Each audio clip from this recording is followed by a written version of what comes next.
오늘 절대 언약 붙잡고 주 앞에서 길을 준비하라는 말씀으로 은혜를 나눕니다. 하나님이 우리를 사랑하십니까? 여러분 사랑하십니까?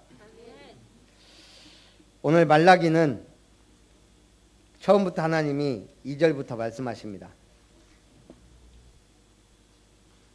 여호와께서 이르시되 내가 너희를 사랑하였노라 하나 이스라엘 백성은 뭐라 그래요?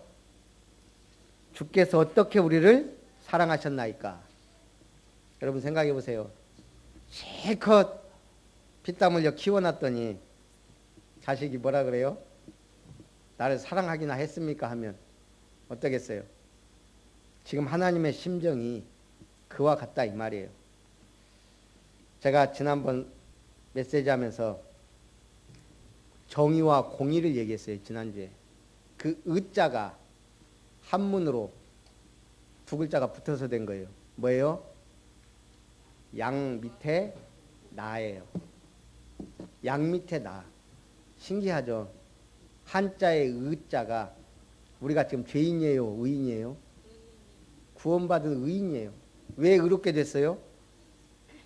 어린 양 대신 그리스도 예수의 십자가의 피의 보혈을 의지하여 내 행위와 상관없이 은혜로 말미암아 구원을 얻어서 의롭게 되었어요. 그게 의가 뭐예요? 양 밑에 나예요. 내 힘으로는 내 행위로는 의로울 수 없기 때문에 하나님이 개입하셔서 어린 양의 피로 우리 죄를 깨끗이 했다 이 말이에요. 한자가 참 신기해요. 성경적인 게 많아요. 왜? 역사가 오래되다 보니까 옛날에 하나님이 주신 율법이나 법들을 아는 사람들이 있었나 봐요. 만들 때. 의가 뭐라고요? 양 밑에 나예요. 그러면 하나님의 사랑도 마찬가지예요. 우리가 한다는 사랑은 무슨 사랑? 육신적, 일시적 한계가 있는 사랑이에요. 그래서 하나님은 하나님 없는 사랑은 그렇다 이 말이에요. 하나님이 우리를 사랑하셨다. 하나님 없는 사랑 생각해 보세요. 완전 인간에 의해요. 십자가에 복음 없는 사랑 생각해 보세요. 우리에 의해요. 우리에. 오늘 양 밑에 나가 의고 하나님 없는 사랑은 사랑이 아니다 이 말입니다. 근데 하나님은 특별한 사랑을 하세요. 물론 무조건적이고 절대적인 사랑이지만 오늘 성경에 뭐라 그랬냐? 2절에 나 여호와가 말하노라 에서는 야곱의 형이 아니냐. 같이 아버지가 믿음의 사람이에요. 이삭이에요. 근데 내가 야곱을 사랑하였고 에서는 미워하였다. 참 하나님 사랑이 특별해요. 야곱은 하나님이 사랑했고 에서는 미워했어요. 그러면서 에서는 그의 산들을 황폐하고 산업을 광야 이리들에게 넘기고 한마디로 네가 노력하고 싸울지라도 내가 헐어버리겠다. 그러면서 뭐라 그랬어요? 그들을 일컬어 악한 지역이라 여호와의 영원한 진노를 받은 백성이라 할 것이다. 하나님은 차별적인 사랑을 하시는데 우리가 볼 때 차별이지 하나님은 구별하신 거예요. 구별. 그래서 우리는 어떤 사람이에요? 구별된 백성이에요. 그래서 성도라 그래요. 구별된 사람이에요. 오늘 우리가 지금 이 자리에 와서 예배를 드리고 있어요. 감사합니까? 안 합니까? 얼마나 감사하는지 생각할 필요가 있어요. 지구에 237개 나라가 있어요. 그것도 지도상에 표시된 나라만.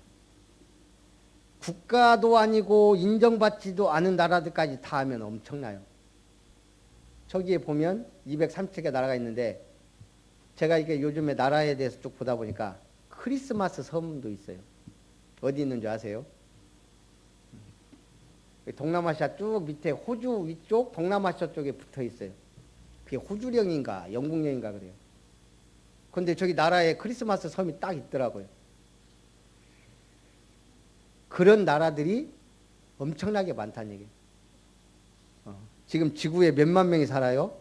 아니, 몇 명이? 한 70억 명 살아요. 이 시대에만. 그럼 이제 따져보죠. 70억 명 중에 237개 나라 중에 대한민국. 그 중에서도 5천만 명이 사는 이 남한 땅에 이 꼴짝이 순천, 광양, 여수. 여기 보니까 여수분도 있고 광양분도 있고 순천분도 있어요. 우리 교회가 글로벌 교회는 아닌데 지역을 아우르는 교회도 맞아요.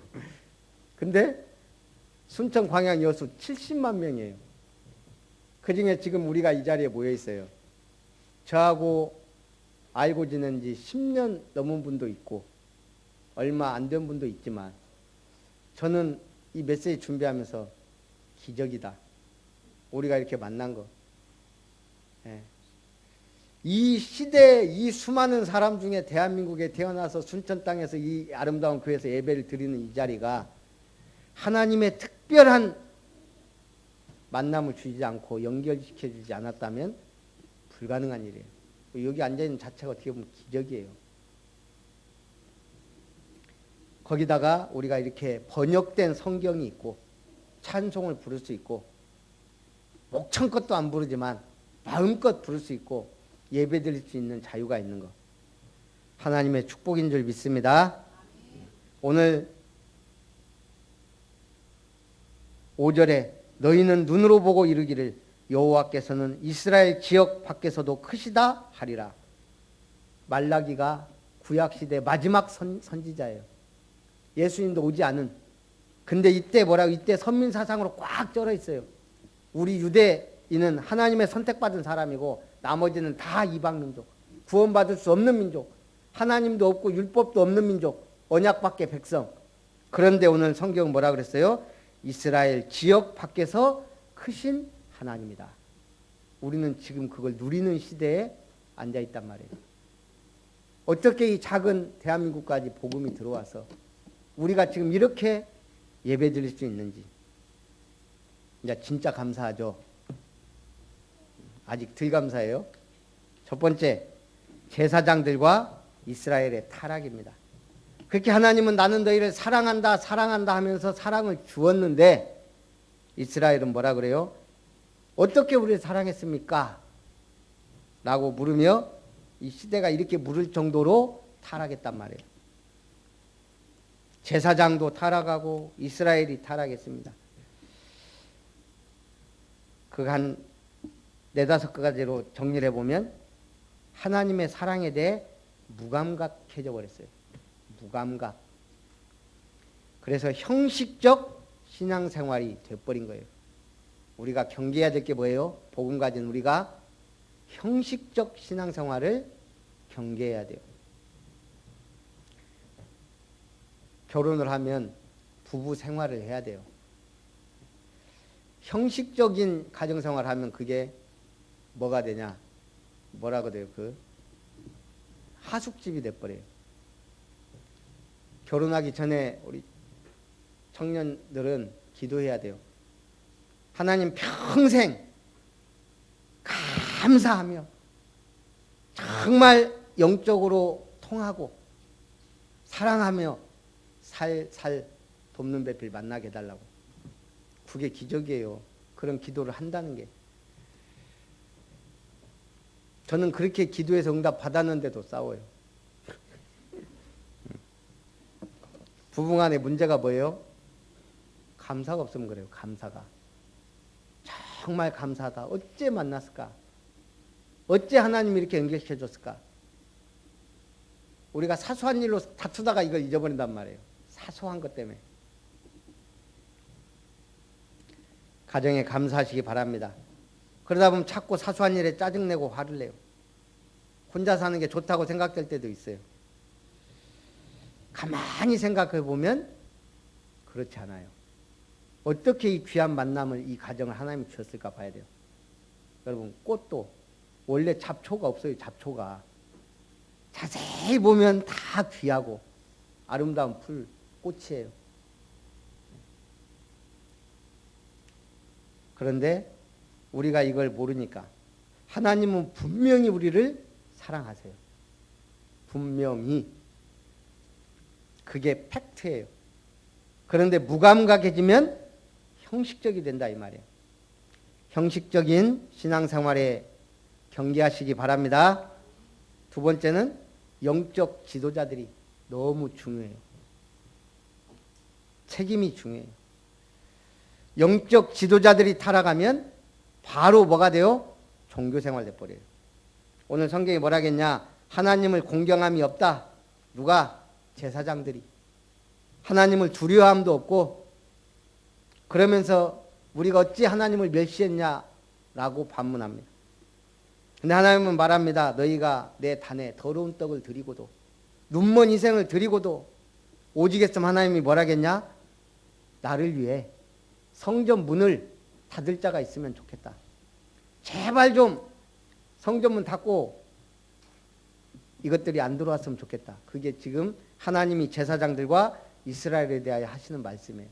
지금 예수님 오시기 400년 전에 마지막 선지자를 통해 하나님이 주시는 말씀이에요.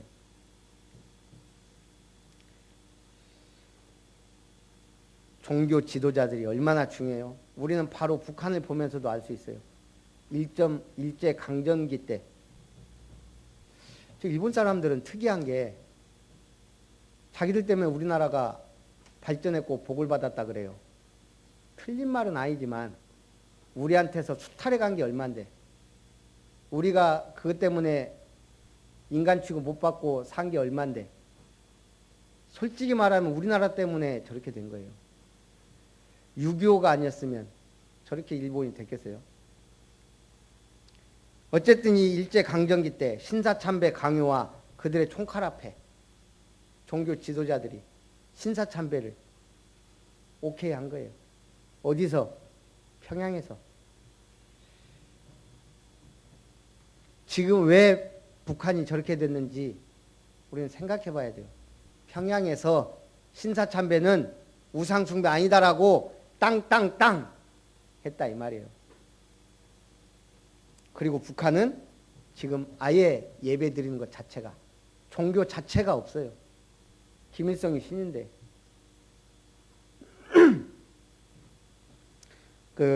한 번씩 유튜브에 보면 북한 사람들 이렇게 나와서 한국에 와서 놀란 거 막 이런 거 얘기해요.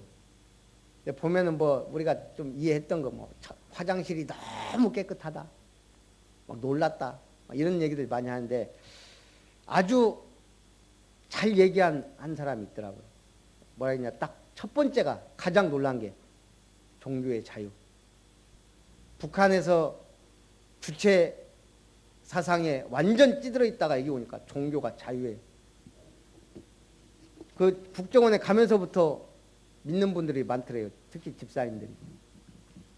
뭐 성경책이 막 꽂아 있고, 가는 곳마다 성경책이 있고.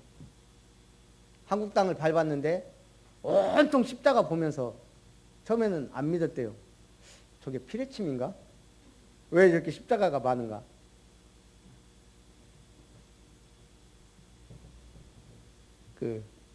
우리나라 제품 중에 비싼데도 잘 사는 게 있대요. 샴푸래요, 샴푸. 그 사람들 몇 달 월급이에요, 몇 달 월급. 샴푸가. 그러면서 뭐라 하면 여기 와서 놀란 거. 한국 사람들이 매일 머리 감는 거. 그 비싼 샴푸를 매일 머리를 감고. 북한은요, 일주일에 한 번 감는데요. 왜요? 머리결 나빠진다고. 그래서 그러겠어요. 비누가 없고 돈 없고 찬물 나오고 하니까 일주일에 한 번 감아요. 우리는 매일 감는데. 북한 사람들 놀란 게 그거라잖아요. 아니 저 귀한 계란을 막 던져. TV만 보면 계란 던지는 게 나와요. 북한 계란이 귀해요. 복음이 있고 없고 그 결과는 지금 하나님이 극명하게 보여주고 있잖아요. 그런데 감사가 없다. 1장 11절 해 뜨는 데부터 해 지는 데까지 이방 민족 중에서 내 이름이 크게 될 것이라. 말라기 2장 10절 17절에 또 말합니다. 이 이스라엘 백성들이 성결을 버리고 이방신의 딸과 결혼했다. 하나님이 한탄하는 거예요. 이방신의 딸과 결혼하고. 하나님께서는 원하는 게 뭐예요? 경건한 자손, 렘넌트를 원하신다고 지금 말하고 있어요. 2장 16절에는 나는 이혼하는 것과 학대하는 것을 미워하신다 그랬어요. 2장 5절에 레위와 세운 나의 언약은 생명과 평강의 언약이다. 하나님이 우리에게 주신 약속은 뭐예요? 생명과 평강이에요. 이렇게 축복을 주시고 하나님이 언약을 맺고 생명과 평강을 주는데 자꾸 하나님의 율법을 멀리하고 자꾸 이방신을 따라가고 우상숭배한다 이 말이에요. 그리고 타락하고. 그러면서 결국은 어느 지경까지 됐냐? 말라기 3장 7절부터 9절 하나님의 것을 도둑질한다. 근데 그 도둑질하는 게 뭐라 그랬어요? 11조를 안 드린다. 돈의 주인이 누굽니까? 하나님입니다. 이거는 밑에서 얘기하고 우리가 말을 하죠. 쓰면 쓸수록 가난해지는 말이 있고 쓰면 쓸수록 돈을 부르는 말 습관이 있다는 거예요. 쓰면 쓸수록 가난해지는 건 말버릇이고 쓰면 쓸수록 돈이 모이는 사람은 말 습관이에요. 거기에 대해서 쭉 책을 쓰고 정리한 게 있어서 제가 몇 가지만 봤습니다. 부자들의 말 습관은 어떨까? 쓰면 쓸수록 가난해지는 말 6가지. 첫째, 나는 뭐뭐뭐 해서 안 돼. 나는 나이 먹어서 안 돼. 나이 먹어서 안 될 게 뭐가 있어요? 나는 아줌마라서 안 돼. 나는 배운 게 없어서 안 돼. 늘 부정적이에요. 이게 왜 문제가 되냐? 우리 뇌세포가 몇 개라고요? 지금 지구상에 사는 인류 숫자만큼 돼요. 60억 개. 이 60억 개의 세포가 하나님 왜 이렇게 많이 만들어놨을까요? 우리가 말을 하면 그 말을 제일 먼저 누가 들어요? 내가 들어요. 이 60억 개 뇌세포가 그 말에 반응을 한다는 거예요.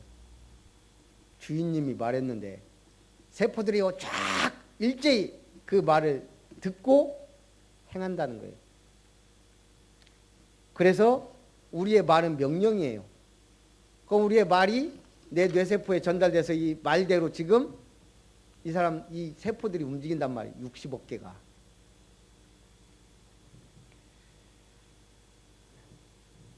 항상 청년처럼 사는 말 습관이 있어요. 뭐라고요? 나는 28 청춘이다. 나는 20살처럼 산다. 우리가 늘 거짓말하면 안 되지만 이건 거짓말이 아니잖아요. 청년처럼 사시기 바랍니다. 그걸 말해야 돼요. 이번에도 우리 목사님들 만났는데 저보고 검은 머리가 없다고. 저는 검은 머리가 여기만 집중적으로 나요. 흰머리. 목사님들이 이거 얼마 전에 염색하긴 했는데 집사람이 갑자기 달라들어갖고 해주는 바람에 그냥 했는데 저는 흰머리 별로 없는데요. 여기만 나요. 이건 제가 좀 연구해 보려고요. 이게 마누라 때문에 나오는 흰머리인지 복유미 때문에 나오는 흰머리인지 성도들 때문에 나오는 흰머리인지 이것도 메시지예요. 왜 여기만 날까? 누구 때문에? 그 다음에 별로야. 짜증나 듣는 일이 없어. 별로야 하면 어떻게 돼요? 별로인 일만 나에게 꼬인다는 거예요. 여러분 우리 뇌세포만 우리 메시지를 듣는 게 아니에요. 공기 중에도 전파되고 대기 중에도 전파돼요. 만물이 내 말을 듣는단 말이에요. 저는 성경에 저 산더러 들려 믿음으로 바다에 던지라면 그대로 될 것이고 고지 곧대로도 있지만 만물이 다 듣기 때문에 믿음대로 된다는 거예요. 그래서 별로야 하면은 늘 별로인 일을 끌어당긴다는 거예요. 그래서 별 볼 일 없는 사람이 되는 거예요. 그래서 저는 별 볼 일 있게 살라고 이름을 별이라고 졌단 말이에요. 이름도 잘 져야 돼요. 제가 컬투쇼 한번 보니까 여자 이름인데 이름이 짐이에요. 성은 조고. 그러니까 남자친구가 아니 왜 이름을 짐이라고 졌냐. 잘못 들으면 전라도에서는 욕같이 들리는데. 한때 지미 카터가 우리나라를 왔을 때 그 아버지가 지미 카터 왔을 때 났다고 이름을 짐이라고 했대요. 그러니까 이 남자친구가 그럼 차라리 카터라고 하지. 성이 조씨인데 카터라고 하면 돼. 이름도 중요하다 이 말이에요. 왜? 계속 누군가 부르고 말하니까. 그래서 이름도 믿음이라고 지으면 믿음아 믿음아 믿음 생기는 거예요. 말이 그만큼 중요하다 이 말입니다. 괜찮아 잘 될 거야 라고 끊어내야 돼요. 안 좋은 말이에요. 세 번째는 어쩌지 당황한 사람들이 있어요. 사람은 당황하면 뇌세포도 문제가 되고 오판하게 돼요. 오판. 문제가 왔을 때 당황하면 오판해요. 지금 코로나 사태를 보면서 지도자들과 세계 보세요. 당황하니까 오판하잖아요. 유일하게 한국만 나름대로 준비했다가 참 신기하죠. 메르스 때 아시아에 한국만 메르스가 왔어요. 그래서 우리가 지금 이렇게 준비하게 된 거예요. 당황하면 오판해요. 이렇게 해보자. 저렇게 하자. 멋진 대책이 있다. 여러분 우리에게는 최고의 대책이 있어요. 플랜 A. 하나님 씨는 하나님 나에게 뭔가를 선택하고 결정할 수 있는 능력을 주셨어요. 근데 우리는 한계가 있어요. 플랜 B. 하나님이 내 뒤에 계세요. 그래서 늘 플랜 B가 우리가 늘 플랜 B를 앞세우면 안 돼요. 하나님도 바빠요.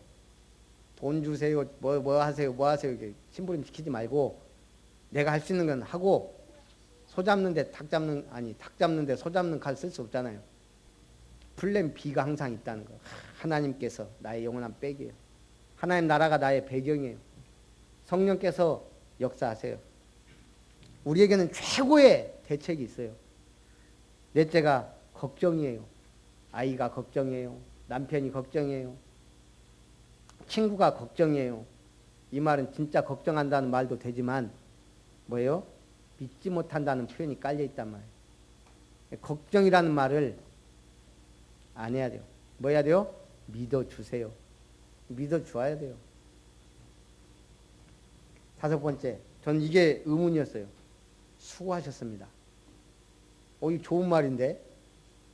근데 우리가요, 늘 직장이나 이런 데 할 때 끝나고 수고하셨습니다는 오히려 피로감을 주는 단어래요. 그냥 형식적으로 수고하셨습니다 이렇게 하는 것들이 굉장히 피로감 줍니다. 오늘 멋졌어 이런 식으로 하라는 거예요.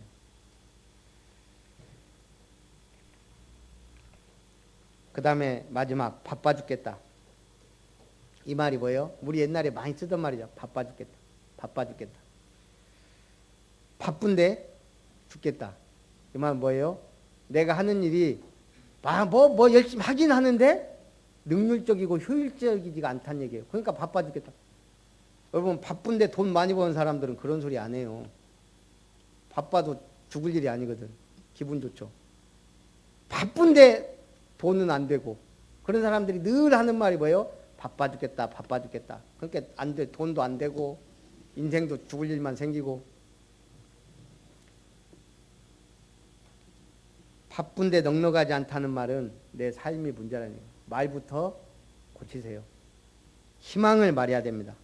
우리나라가 세계 1위를 굳건하게 자주 지키는 게 자살률 1위예요. 불명예스러운 세계 1위. 그 OECD의 리투아니아인가가 들어오면서 우리가 2위로 갔다가 잠시 갔다가 다시 또 1위로 복귀했어요. 인구 10만 명당 26.6명인가 제일 많이 죽어요. 그것도 자살로. 못 먹어서요? 못 살아서 그럴까요? 왜 자살하죠? 경쟁이 너무 치열하고 희망이 없으니까 그래요. 희망이. 사람이 희망이 없으면 살아도 산 게 아니에요. 그래서 뭘 말해야 돼요? 희망을 말해요. 소망을 묻는 자에게 대답할 것을 준비하라고 성경은 말했어요. 뭐가 답이죠? 복음이 답이에요. 우리는 알고 있고 그걸 갖고 있어요. 그걸 누리시기 바랍니다. 두 번째, 여호와를 경외하는 자. 오늘 여호와를 경외하는 자들 3장 13절부터 얘기하는데 여호와를 경외한 자는 첫째 뭘 할 수 있냐? 여호와께서 이르시기를 너희의 온전한 11조를 창고에 들여 나를 시험하여 내가 하늘 문을 열고 복을 쌓을 곳이 없는지 두고 보라. 하나님이 11조 얘기하면서는 나를 시험해라 그랬어요. 늘 시험하지 말라 그러면서 엊그저께 보겸이 앞에 5,000원짜리, 10,000원짜리, 50,000원짜리 아니 이렇게 돈을 이렇게 놨더니 제가 집사람 줄 일이 있어 그랬더니 그걸 갖고 막 돌아다니는 거 흔들면서 너 앉아봐. 돈을 딱 10,000원, 50,000원, 5,000원짜리 딱 놓고 골라봐. 누가 너한테 이 돈 준다고 하면 어떤 거 고를래? 10,000원짜리를 딱 들고 흔들더라고. 50,000원짜리가 옆에 웃고 있는데 아직 뭘 몰라. 가치를 몰라요.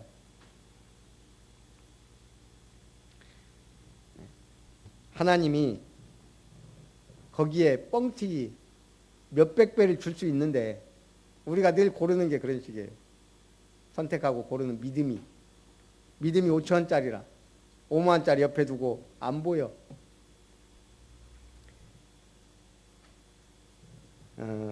요즘에 자꾸 11조 안 해도 된다라는 사람들이 많아요. 해야 돼요? 말아야 돼요? 안 했으면 좋겠는데 성경은 뭐라고 말하고 있어요? 지금 구약에서는 그러니까 이걸 하지 말라는 사람들은 그걸 얘기하는 거예요. 율법은 이미 폐지됐는데 왜 자꾸 강조하냐 이거. 왜 돈을 밝히냐 이거죠. 특별히 또 이걸 말하는 사람 중에 장로교회 교리를 확립한 사람이 칼빈이에요. 칼빈은 11조 얘기 안 했다. 오늘 말라기서의 마지막인데 지금 11조를 강조한 이유가 있어요. 왜요? 예루살렘 성전의 고위 성직자들이 성전 안에서 매매를 활발하게 하고 그걸로 수익을 얻고 또 성전세, 11조, 각종 헌물. 구약의 유대인들은 11조는 아예 의무예요. 의무. 로마 시대에도 마찬가지예요. 기독교를 국가하면서 아예 11조는 의무예요. 세금처럼. 그러다 보니까 막 한다 만다는 말이 없어. 문제는 뭐냐? 이렇게 해서 돈이 많이 들어오니까 교회가 타락해버린 거예요. 말라기 시대에도 부패와 타락이 극에 달해서 제사장들이 이방 여인을 첩으로 들이고 그러다 보니까 반항적인 백성들은 타락한 성전에 헌금 안 하겠다 이렇게 돼버리고 그러다 보니까 11조도 성전세도 바치기 싫어서 예루살렘에 가지도 않고 유대교가 어떻게 되든 이러니까 어떻게 돼요? 땅을 기업으로 받지 못한 레위인들은 가난에 시달리다 일용직 노동자가 되고 그 몇 명 제사장들만 극한 부에 시달린 게 아니고 누리고 쾌락에 빠지고 이런 상황 속에서 지금 말라기가 11조를 강조한 거예요. 너희가 하나님 앞에 제대로 된 물질관을 가져라는 거예요. 또 칼빈이 11조를 언급하지 않은 것도 지금 종교개혁 시대예요. 이때도 어때요? 카톨릭 로마 교회가 너무너무 타락해버린 거예요. 돈 갖고. 돈이 막 쌓이니까 부패하고 타락하고. 그런데 지금 종교개혁, 성경으로 돌아가자고 지금 종교개혁가들이 일어난 거예요. 지금 11조 헌금 얘기할 때가 아니에요. 성경으로 돌아가자 일단. 너무너무 성경에서 멀리 갔다 돌아가자. 거기다가 우리가 그렇잖아요. 기득권. 이 사람들은 가진 자들이고 주로 없는 사람들이 들고 일어난단 말이에요. 그러니까 개신교는 물론 성주도 있고 막 있었지만 그건 극소수고 없는 사람. 거기다가 전염병 창궐했다가 지금 했지 돈 얘기할 상황이 아니었어요. 이때는. 그러니 그런 것이지 율법은 폐지된 게 아니고 완성됐어요. 더 우리는 율법도 지키면서 복음을 누려야 돼요. 그런 시대에 살고 있어요. 지금 한국교회도 마찬가지예요. 왜 자꾸 이런 얘기가 나와요? 중세 부패한 교회 모습과 비슷해서 그래요. 교회가 공룡처럼 몸집이 커지고 그러다 보니까 헌금을 투명하게 않고 비자금을 뭐 몇 억을 했네 어쩌네 뭐 이런 얘기들이 계속 나오다 보니까 문제지. 작은 교회들은 그것마저 없으면 돌아가질 않는데 뭐가 성경적이냐? 성경에서 하라고 하면 하고 이게 발전된 건 있어요. 안식일 영원히 지켜라 그러는데 우리는 주일 지키고 있어요. 그거는 폐지된 게 아니고 발전돼서 완성된 거예요. 그래서 토요일 날 안 드리고 우리는 일요일 날 드리는 거. 11조는 우리 내 개인적으로 발전시켜야 돼요. 내가 드리는 11조 최소한 나 한 명이 드리는 11조로 교회 운영될 정도 그렇게 기도한다면 하나님이 이놈 돈 밝히네 그러겠어요. 내가 많이 벌어서 선교사 한 명 정도 237개 나라인데 한 명 정도는 막 후원할 정도도 되면 좋잖아요. 하라 마라가 아니고 우리는 하나님 앞에서 믿음이 있어야 된다는 얘기예요. 믿음이. 믿음은 돈도 안 들어요. 그릇만 키우면 돼요. 여호와를 경외한 자와 그 이름을 존중히 여기는 자를 여호와 앞에 기념책에 기록하실 것과 아들같이 아낄 것을 약속하셨습니다. 자, 여호와를 경외하면 첫 번째 무슨 축복 받는다? 물질 축복. 두 번째 하나님이 아들처럼 지키신다. 하나님이 아들처럼 지키신다는 거예요. 누구를? 여호와를 경외한 자를. 세 번째 어떤 축복이 올까요? 용광로 불같은 심판의 날이 와요. 지금처럼 재앙이 저주가 전 세계를 휩쓸어요. 그러나 여호와를 경외하는 자에게는 공의로운 해가 떠올라서 치료하는 광선을 비추리니 너희가 외양간에서 나온 송아지같이 뛰리라. 여호와를 경외한 자에게 치료하는 광선이 비친다는 거예요. 의로운 해가 떠올라 치료하는 광선이 비추길 주님의 이름으로 축원합니다. 그 다음 네 번째는 의인이 악인을 밟을 것이니 그들이 정한 날에 의인의 발바닥 밑에 재와 같게 될 것이다. 악한 자들이 재와 같이 사라진다는 거예요. 얼마나 큰 축복이에요. 17년간 제가 어제 뉴스를 보니까 그 다음 뉴스 밑에 그 17년간 삼성에서 근무한 분이 세 가지를 깨달았다고 그런 글이 있더라고요. 그래서 읽어봤어요. 17년간 우리나라 최고의 기업인 삼성에서 일했으면 뭔가 깨달은 게 있겠지.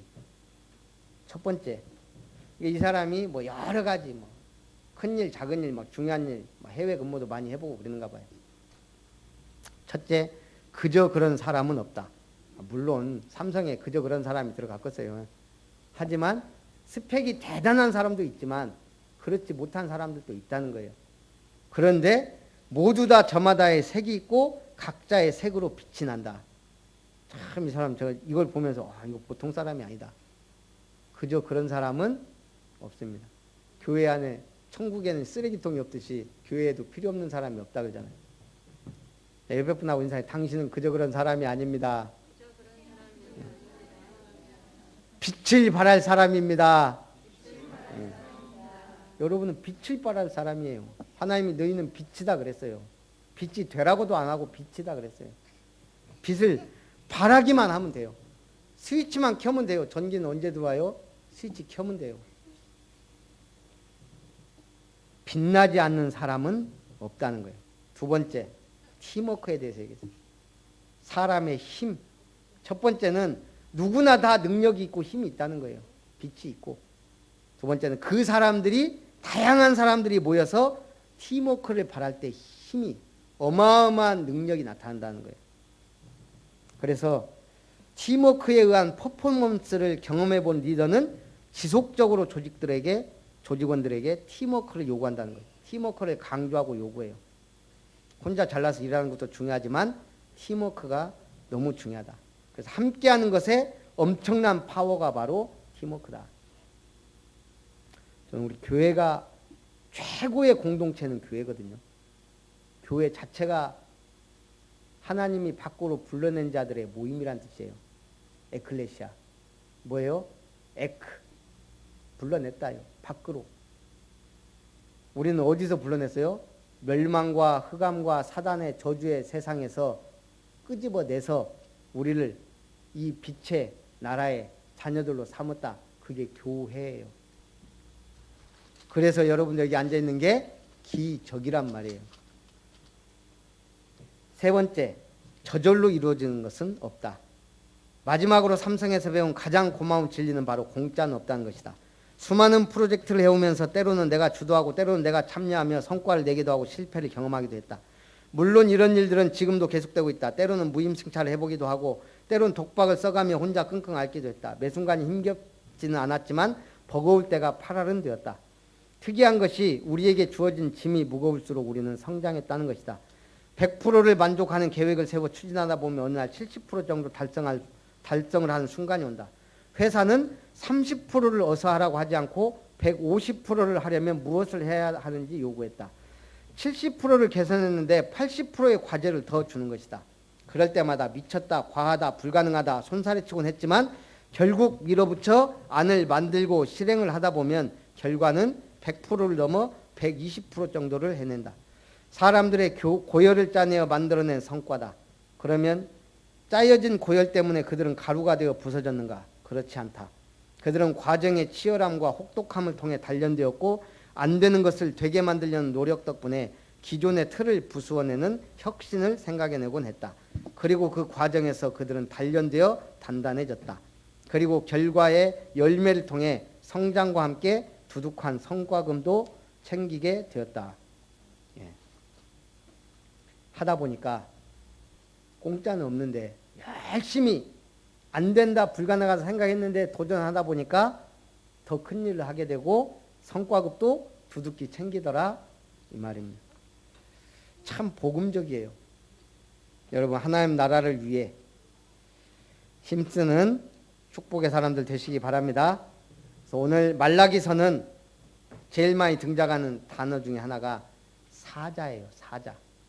말라기란 말 자체가 뜻이 여호와의 사자예요. 구약 정경의 마지막 책의 저자요. 마지막 선지자예요. 그러면서 2장 7절에 누가 사자냐? 제사장들이 사자다 그랬어요. 제사장은 만군의 여호와의 사자라. 제사장이 누굽니까? 우리 지역에서는 교회에서는 목사인 제가 제사장이라 할 수 있어요. 그러면 직장 현장에서는 바로 그 직장에 근무하는 그분이 그 직장의 제사장이에요. 여러분 입에 축복과 저주가, 천국과 지옥이, 구원과 멸망이 달려있다 이 말이에요. 따라합니다. 나는 제사장이다. 그냥 제사장이 아니고 왕 같은 제사장이다. 왕 같은 제사장이에요. 여러분이. 3장 1절에는 만군의 여호와가 이르노라 보라 내가 내 사자를 보내리니 그가 내 앞에서 길을 준비할 것이요. 이게 누구예요? 누구를 얘기하고 있어요? 내가 내 사자를 보내리니 그가 내 앞에서 길을 준비할 것이다. 이 누구에 대한 예언이에요? 네, 세례 요한. 지금 말라기서의 3장에 만군의 여호와가 내 사자를 보내는데 그가 내 앞에서 길을 예비할 것이다. 이거는 세례 요한에 대해서 지금 예언하고 있는 거예요. 예수님 오시기 바로 전에 누가 그 길을 준비했어요? 세례 요한이. 그때 또 제자들이 예수님한테 세례 요한에 대해서 얘기하면서 물어보죠. 그럼 어찌하여 엘리야가 먼저 와야 된다고 했습니까? 그리스도가 오기 전에 광야에 외치는 소리가 먼저 올 것이고 엘리야가 온다 그랬어요. 그런데 예수님이 또 뭐라 그랬어요? 크고 두려운 날이 이르기 전에 엘리야가 온다는 말이 바로 4장 오늘 5절에 나와요. 보라 여호와의 크고 두려운 날이 이르기 전에 내가 선지자 엘리야를 너희에게 보내리니 그가 아버지의 마음을 자녀에게로 자녀들의 마음을 아버지께로 돌이키게 하리라. 그 엘리야가 바로 세례 요한이기도 하지만 이 마지막 때에 우리가 세례 요한처럼 살아야 되고 엘리야처럼 사명을 다해야 된다는 얘기예요. 초림주로 오실 때는 세례 요한이 왔지만 이제 재림주로 오실 주님의 길을 준비하고 예비하는 건 누구예요? 바로 전도자인 우리들이란 얘기예요. 말세의 교회를 섬기는 우리가 세례 요한적 사명 외치는 자의 소리가 돼야 돼요. 뭘 외쳐야 돼요? 복음을. 어떻게? 죽어라 외쳐야 돼요. 어디 캄보디아인가 어디 나라 사람이 우리나라에서 일을 하는데 이 사람이 우리나라 그게 없어요. 비자가. 이게 뭐라고 하죠? 그걸 불법 체류자. 3시인가 끝나갖고 자기 원룸에 오는데 우리 불이 나 있는 거예요.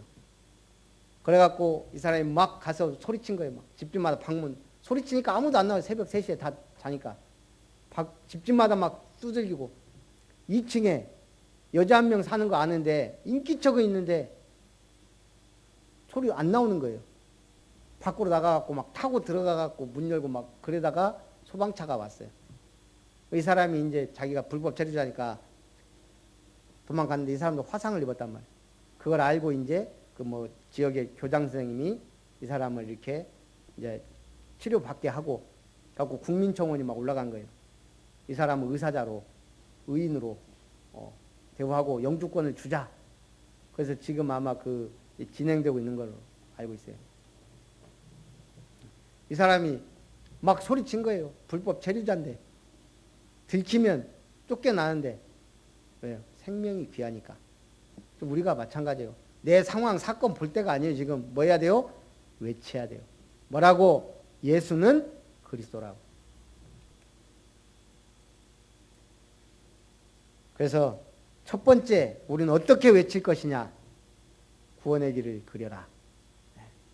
자, 우리가 사역자 훈련 너무 잘 돼 있어요. 아까 우리 렘넌트 예배 때 우리 권사님이 영어가 안 되면 TV들 안 보시는구나. 영어가 안 되면 시원스쿨 이시원 집사님이 세운 거래요. 시원시원하게. 1:1 성경 QT로 잉글리시 하는데 지금 뭐 대단히 잘 나가는가 봐요. 저도 아니까 이시원 집사님이 세운 줄은 몰랐지만 영어가 안 되면 시원스쿨은 알고 있었고 또 제가 요즘에 좋아하는 광고 카피 고려할 수 있을 때 고려하세요. 고려할 수 있을 때 지금 잘 믿으시기 바랍니다. 그래서 우리는 구원의 길 그리고 1:1 개인 양육해서 제자를 세운다. 이것만큼 확실한 방법이 없어요. 결국은 나 한 사람이 한 사람 제자 만들어야 돼요. 올해 1명만 하시기 바랍니다. 그럼 그 1명, 2명, 3명 우리 목표 1인당 2명 전도할 수 있어요. 할 거예요? 안 할 거예요? 교회가 이렇게 비어서 되겠어요? 안 되겠어요? 관심이 없죠? 하나님이 뭐라고 했어요? 네 관심이 없구나. 그럼 나도 관심 없다. 그러면 큰일 나는 거예요. 하나님의 관심 받읍시다. 그래서 우리가 사역자 훈련, 사람을 만나면 못 만나도 내가 구원의 길은 그린다. 우리 오후 예배 때 할 건데 새가족 훈련하는데 뭘 해야 돼요? 기본 메시지 맞아요. 근데 모든 게 구원의 길. 중직자가 성도들에게 뭘 도와줘야 돼요? 제대로. 구원의 길과 말씀이에요. 내가 한 사람을 제대로 제자 삼는데 뭐 할 거예요? 개인 양육하면서 계속 복음의 말씀 줘야 되잖아요. 두 번째, 선지자 엘리야의 도래를 고대하면서 구약을 매듭짓고 있습니다. 마지막 때 엘리야가 오리라. 언제? 여호와의 크고 두려운 날이 이르기 전에 내가 선지자 엘리야를 너희에게 보내겠다. 이런 능력의 선지자가 오실 것이다. 그러면서 언약의 사자 그가 오신다. 3장 1절에 언약의 사자는 그리스도예요. 그분이 오신데 우리는 세례 요한처럼 엘리야처럼 사명을 다해야 된다는 거예요.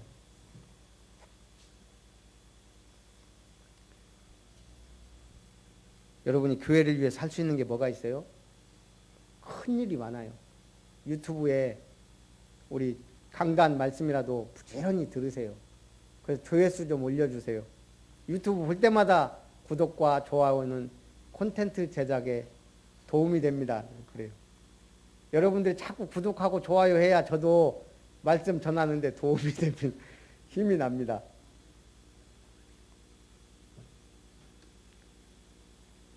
그래서 우리는 시대에 맞는 전도를 해야 돼요. 교회만 발전이 없어요. 조금 변했어요. 조금. 제가 알기로 변한 게 뭐 있냐. 옛날 어렸을 때는 남자석 여자석 따로 있었어요. 예. 그거 좀 무너지고 이런 거. 왜 변한 게 없어요. 왜?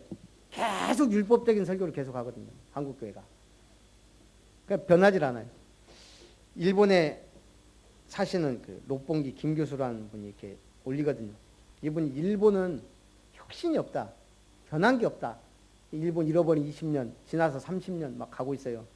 앞으로도 혁신이 없을 것이다. 그러면서 일본이 제일 자랑하는 게 카메라예요.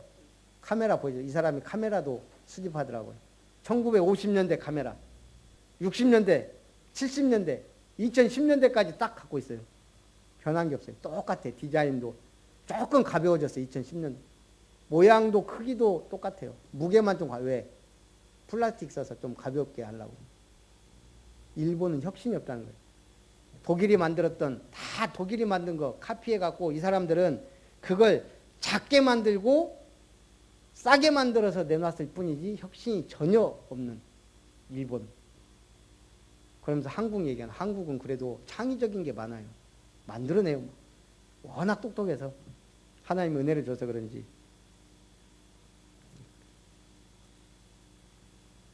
마찬가지입니다. 교회도 혁신을 해야 돼요.